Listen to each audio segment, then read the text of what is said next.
Dateline Wyoming, a public affairs presentation of WyoRadio News. Join us as we talk to the newsmakers and go behind the headlines that shape our lives here in Southwest Wyoming. The Rock Springs Chamber of Commerce is a multifaceted organization in our community, serving Rock Springs and Sweetwater County in a variety of venues. As a focal point for tourism, providing visitors with information on local areas of interest, as a resource for the business community's needs, assisting in ticket sales for various events throughout the year, and as the spearhead for economic development in the county.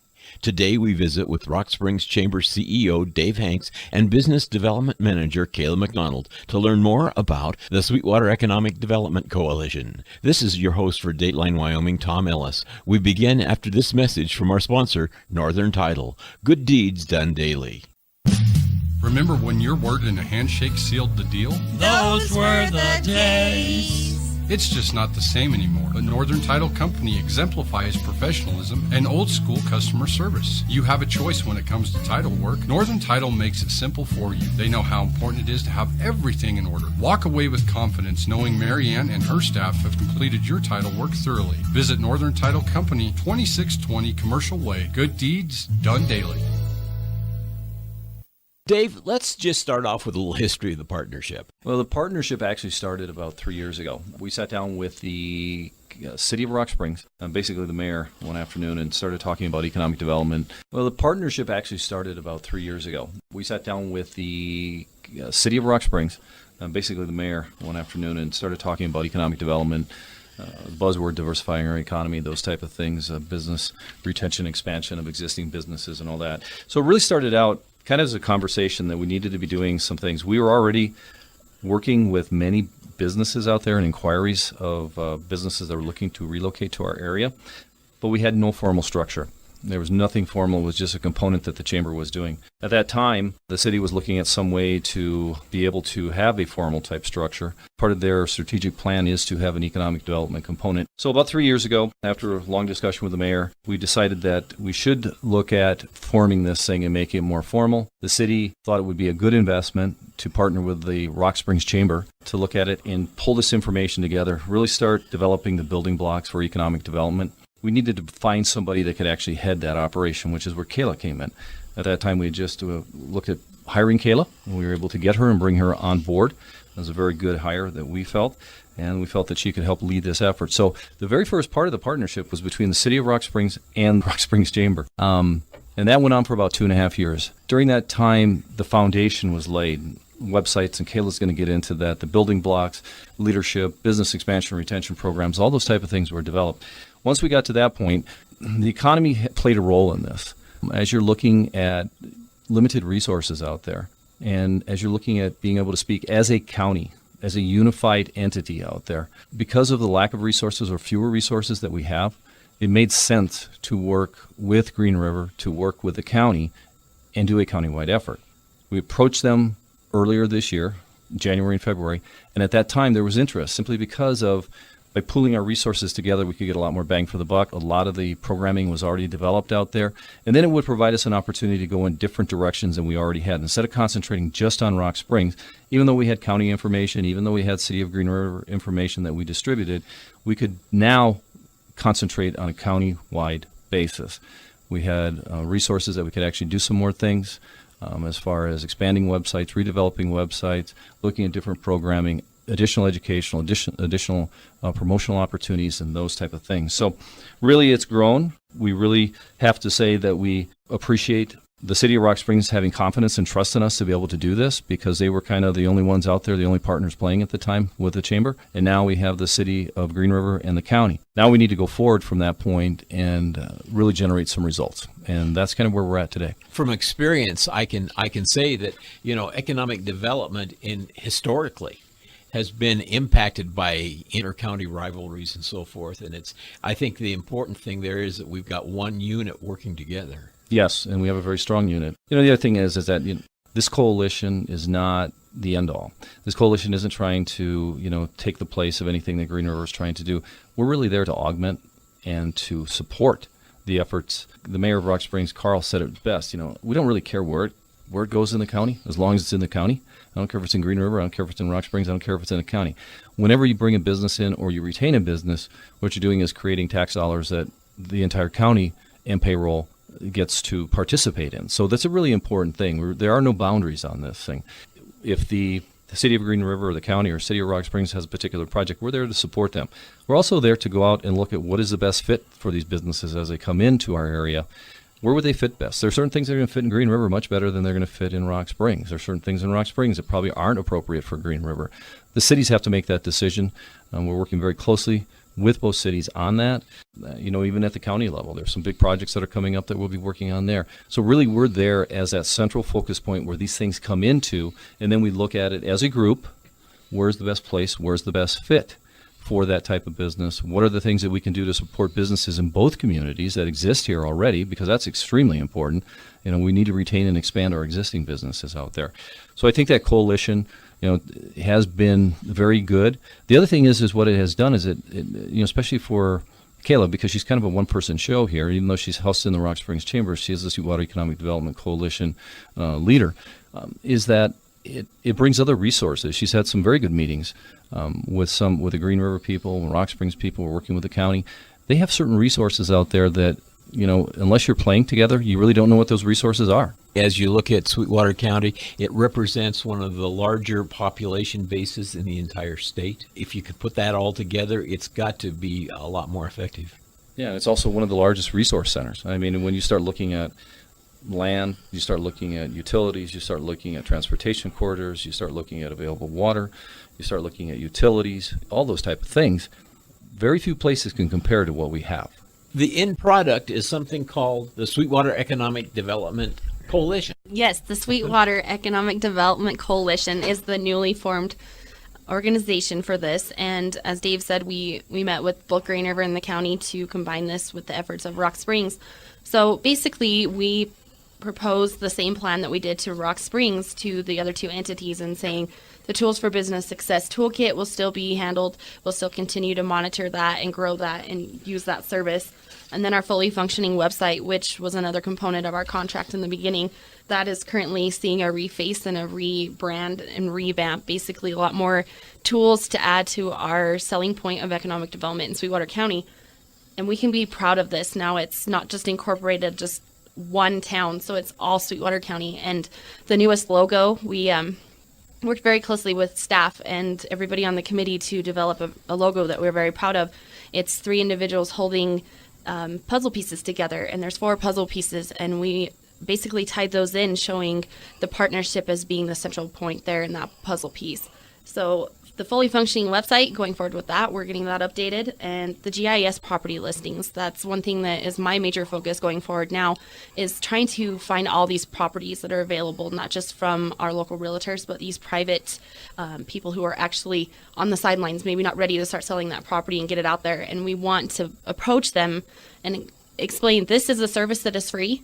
This is a partnership now, and it might help them. It might be a time now, or maybe they might want to let go of that responsibility, and you never know. It could bring in a new business. It could help in the recruitment factor.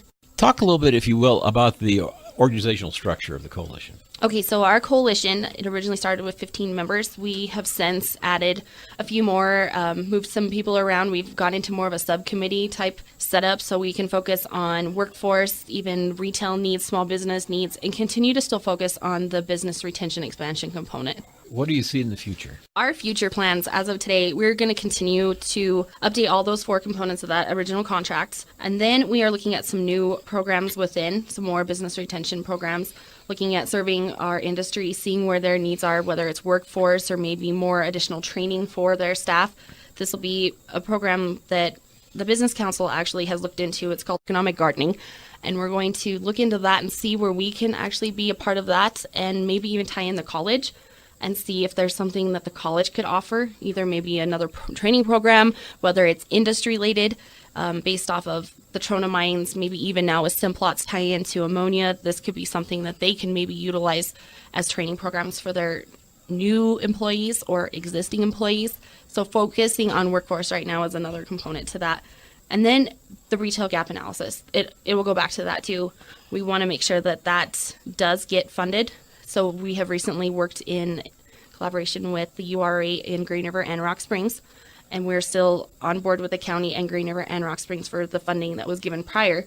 So we are going to go ahead and apply for a grant through the URA Main Street and the state side of things. And that'll be about $35,000. So with what has already been contributed and that 35, we're looking at about 62,000 that we can do a study on. And we'll start that after the first of the year. It sounds to me like facilitation and coordination, communication is a huge part of what you're doing. Absolutely. It's a great partnership, and we want to continue to strive and go forward with all of our partners. And I think the other part of that too, Tom, is consensus building. That's extremely important on this as far as making sure that we're all on board.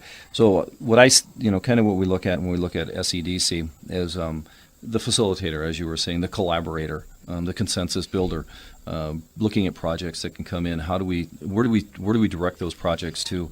What entities, what resources can they play? I mean, URA Main Street. I mean, that's just another way to get to the end means of what we're trying to do, and it's been very good. So we brought them in. We wouldn't have necessarily worked with them real close in the past, but because of this partnership and this coalition, now we're able to do that.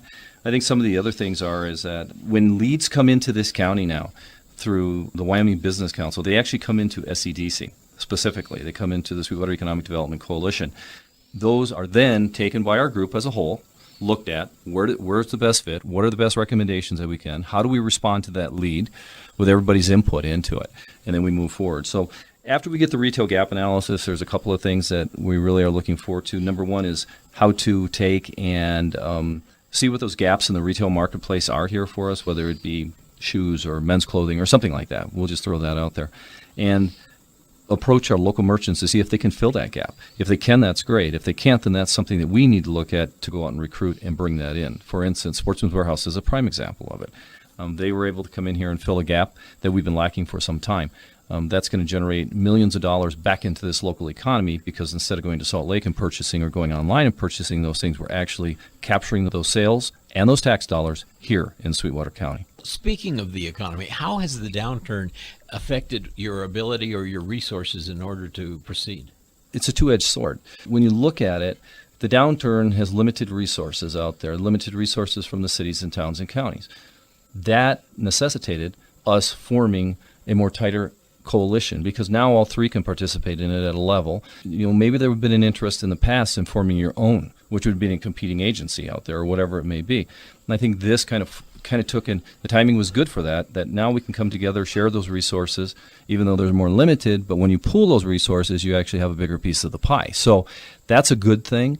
It's never good to have less money, but in this case, I don't want to say it forced us to work together because we were all working together before, but I think it made more sense to a lot of people to do it that way. When you have that downturn in the economy, you have to get more aggressive. You have to bring resources together. You have to rely on one another's expertise out there. What can you bring to the table? And I think that's the beauty of this whole thing is that there's lots of different, through the county's GIS system. I mean, Green River has some great people over there that are really aggressive as far as recruitment and those type of things. And then we have, in Rock Springs, we've got the infrastructure like no other place. So there's just a lot of different things that we're able to bring together. We're all talking and working together, and that makes a huge difference out there. I'll be honest with you, there was a time back in the mid-2000s that we couldn't keep up with the demands of people coming in and inquiring about starting businesses. I mean, we didn't have to go recruit them. There was one year that we had over 90 new businesses that came in just into Rock Springs. And we didn't do a thing. I'll be honest with you. We didn't have to go recruit them. They were coming in. They were lining up at the door. And as I recall, at that time, the focus turned to housing and where we're going to let these people live. Housing, childcare. I mean, remember those discussions and all that stuff. Schools. I mean, all that. Yeah, it's a good time to be able to step back, refocus, look at those things, and then bring in the talent of multiple groups out there from Green River, the county, and Rock Springs. We just need to coordinate that stuff. We need to keep it on track and coordinate it. And that's where that's basically what Kayla's job is, to keep moving this forward. And then also to keep that contact with the Wyoming Business Council because there's a tremendous amount of leads that come through that. They're qualified leads, so they're good leads. And then what can we do to make ourselves stand out from anybody else that is responding to those leads? And they've changed that a little bit on how they're doing it so that it's not such a broad stroke. It's a much more specific, detailed lead that comes in instead of just throwing something against the wall and seeing if it sticks. So I appreciate their efforts. I think it's a much better way to do business. Our visit with the Rock Springs Chamber continues as we visit about the Sweetwater Economic Development Coalition. But first, this message from our Dateline sponsor, Northern Title Company. Good deeds done daily. When you buy or sell a house or property, you have a choice in real estate agents. When you're ready to close on that real estate transaction, you also have a choice in your closing company. Northern Title has been servicing Sweetwater County for many years. Their experience can make your closing time quick and hassle-free. So tell your real estate agent your choice at closing time is Northern Title, 2620 Commercial Way, Rock Springs. Good deeds done daily. Northern Title. Dateline Wyoming now continues with today's in-studio guests, Rock Springs Chamber CEO Dave Hanks and Business Development Manager Kayla McDonald. Whenever you're doing business and whenever you're meeting with people, whenever you're discussing with site selectors or a realtor that's coming in and looking, and we have those people in all the time that are looking at different locations, you have to have a facility that actually you can sit down, have a conversation in, something that you can meet around a table, that it looks like a professional building. Okay, it looks like you are a professional. You're not out there just, playing this game. I mean, they want to deal with people who are in this business. They want to deal with people who know what they're talking about. And, finishing off the visitor complex down there, Kayla has her own office. We have a conference room. We've had many conversations in there with different site selectors and people that are starting businesses and those type of things. We have the technology. We can go on. We can show them, here, look at this piece of property here. Here's all the specifics on that property. Here's all the utilities. Here's everything. Here's the zoning. It's all right there. It makes a big difference when you're able to do those type of things. They know that you're for real, and they know that you mean business. I would guess that you would issue that invitation too.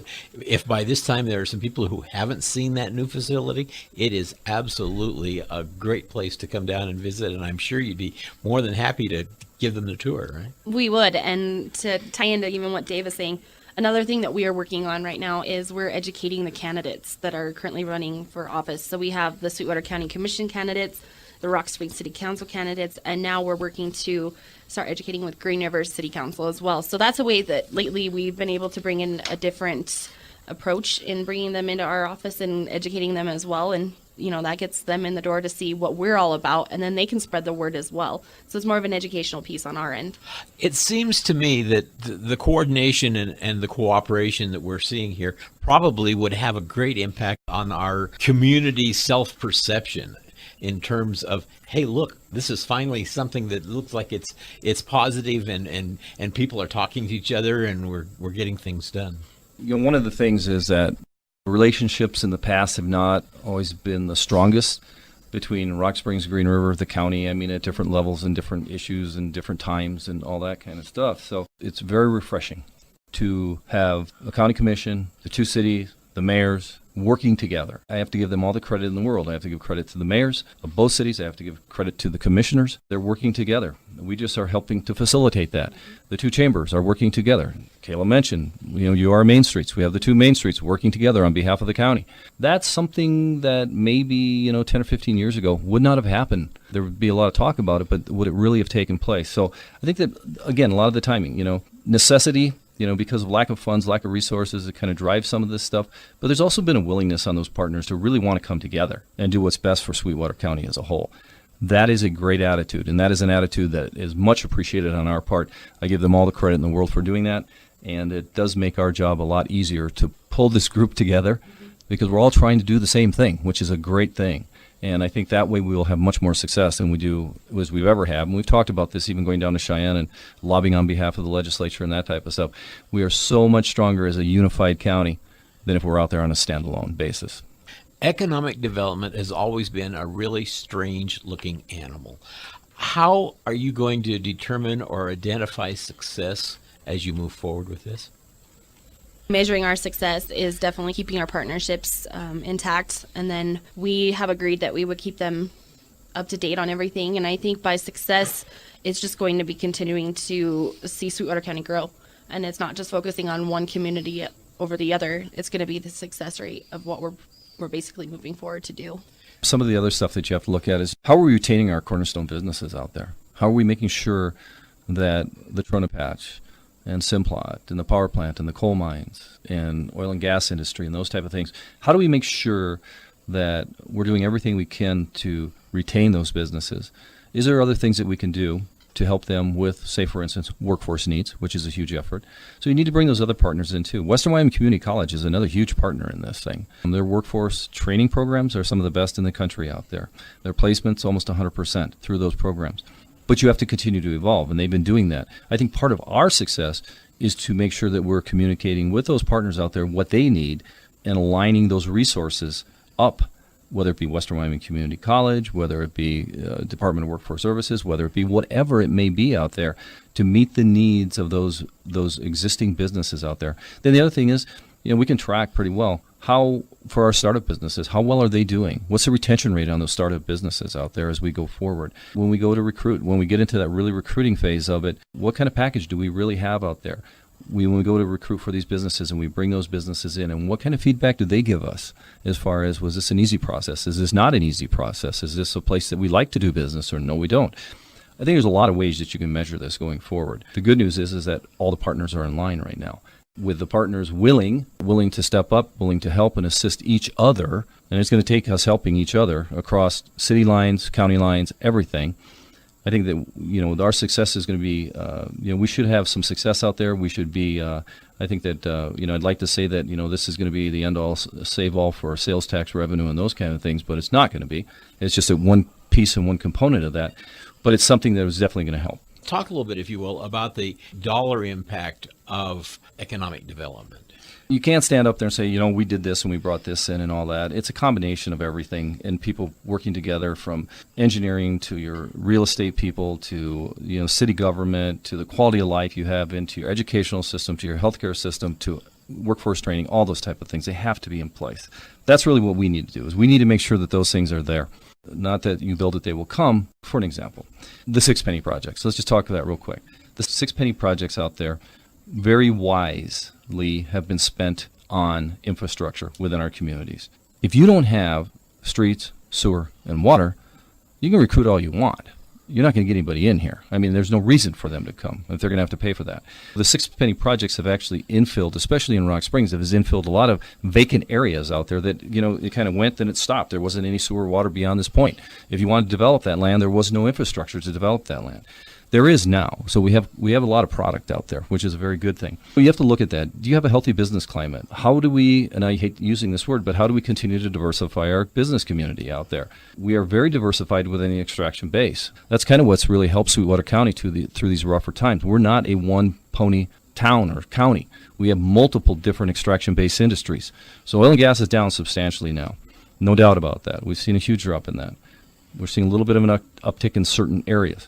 You look at the Trona mine, you look at the power plant, Simplot's hundreds of millions of dollars they just invested. There's other things going on. How do you accommodate those things? How do you help with those things out there? We're very fortunate to have those. Now our job is this to become a regional retail center? Is this a regional educational center? Is this a regional medical center? I mean, there's a lot of different ways you can look at it. Some of those things are occurring already. How do we help facilitate those things? That's really the key to it. Anytime that an economic development organization stands up and says, we did this, it's everybody did this. I mean, you have to have everybody on board. It's not any one single agency. It's not one single entity that has done this. It's a collaboration of everybody working together, because that's the only way that it's going to work. The entire effort is a process, is it Oh, not? It's a huge process. I mean, all the way from the initial contact to the ribbon cutting of the grand opening. It's going to touch multiple layers, multiple individuals, multiple agencies in order to get that accomplished. We mentioned retention. Would you talk just a little bit about how important that is to the entire economic environment? So with retention right now, we talked about in the beginning, like the programs that we've already implemented. And by keeping those programs going, I'd start with basically our entrepreneurs and our small businesses. If we continue to educate them and give them the information they need to be strong, that's one component of our program. So if we can continue to do that and even offer more training opportunities working with those partners like the workforce services, they have their training grant programs, different structures on how that they're reaching out to employers on getting their staff employed. We can do that, but basically just keeping the BRE going, the business retention expansion. We want to continue that as our focal point and our programs going forward. And another example that would be the retail gap analysis, Yes, would it not? that would be. What is the timing on that? We just met with both of the URAs, and after the first of the year, we can officially apply for that grant. So it's looking like a March 2017 time. The other thing about that, as far as retention, I would love to be able to go out to any of the soda plants and say, hey, we can sell another trainload of Trona for you. Well, that's not going to happen. I mean, it just doesn't. But what we can do is we can listen to them and find out what is it that they need, what are they lacking, what resources, services, products can they not get here. A prime example of that would be Hydrofab in Green River. Hydrofab moved into this area and does all the cylinders, hydraulic cylinders. That's a huge need out there, huge need, because everything's run off of hydraulics at all these plants. They moved into the area. They can service that. They're here 24/7. They are on call. They can, instead of being down for a week, they can have the turnaround in 24 hours. It's those kind of things. Then the other part of it is their training, which is where Western comes in. Their training needs change as their processes, as their technology changes, as those type of things happen. We have to be proactive in making sure that those happen. Western's done a great job of that. There's another need out there. I think there's going to be need in some type of chemical, I don't want to say necessarily engineering, but chemical operations and those type of things as we go forward, maybe with Simplot and some of the Trona mines. We need to be proactive in reacting to that and the needs of of those industries as we move forward. So part of that is listening and coming up with solutions to problems for those existing businesses out there. That's a big part of what needs to happen. We're coming to the end of our time, Dave. Any final thoughts? The level of cooperation that I'm seeing right now is unprecedented within our communities and within Sweetwater County, and I mean at all levels. I'm very happy to see what's happening out there. I think we're making inroads into areas, and it can start from the events complex to our URA Main Street programs, with the chambers and with the governing bodies of the county and the cities. Those are very positive things that are happening out there and very rewarding to see that happening. We're going to get a lot further ahead by doing that than we've ever gotten before. Kayla. Any questions, business related, or even just stop by and want to know what we're about, stop by the chamber at 1897 Dewar Drive or call us at 362-3771. Dave and Kayla, thanks for coming in today. Thank you. Thanks, Tom. You have been listening to Dateline Wyoming, sponsored by Northern Title Company. Good deeds done daily. Northern Title Company knows that most of us don't like paying capital gains tax every time we buy or sell property. We want to keep what we've worked so hard to acquire, but we may not know how or where to find the answers we need. That's why using Northern Title, an experienced and qualified title company, is the answer. Our guests on Dateline Wyoming this morning have been Rock Springs Chamber CEO Dave Hanks and Business Development Manager Kayla McDonald. Dateline Wyoming is a public affairs presentation of WyoRadio News, presented every Sunday at this time, highlighting community issues and events that shape our lives here in Southwest Wyoming. Views expressed on this program are not necessarily those of WyoRadio ownership, management, or that of our sponsors. Time will be made available for responsible dissenting opinion. Audio copies of this program will be available each Monday following the program's airtime on Sunday at youtube.com/WyoRadio.